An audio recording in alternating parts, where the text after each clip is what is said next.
All right, I'm going to piggyback on this because we're still going to use the same present value of annuity table over there to the left.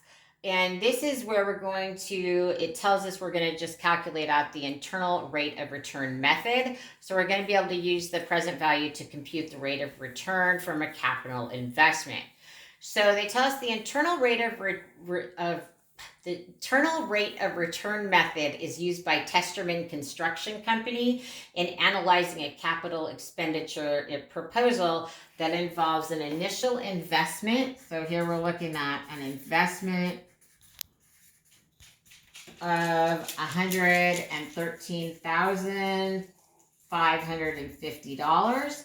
And then they tell us that it'll have annual net cash flows of $30,000 for each of the 6 years of its useful life. So then they tell us we've got annual net cash flows of $30,000 per year for 6 years.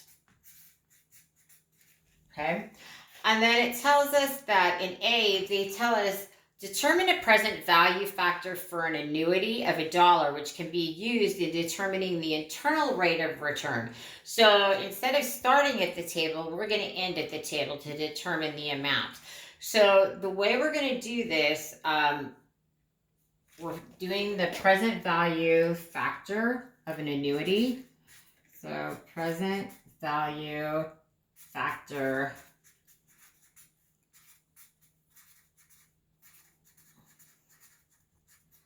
of an annuity can be calculated if you take the investment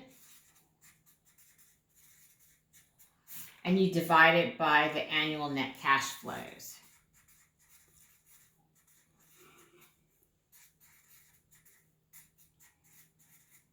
So what you see here, we know our investment is $113,550, and we're going to have annual net cash flows of $30,000 for those 6 years.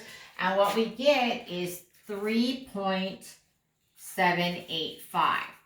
Okay, so this is the factor. We calculated it ourselves. So if you, as long as you know the investment and the annual net cash flows, you can calculate out your present value factor. And so when B says to using the factor determined in part A and the present value of an annuity table over here, determine the internal rate of return. So we know that we've got 6 years and our factor is 3.785. So we can go down here to 6 years and we follow it across to 15% where we found the factor, 3.785. So we know that our internal rate of return is going to be 15%.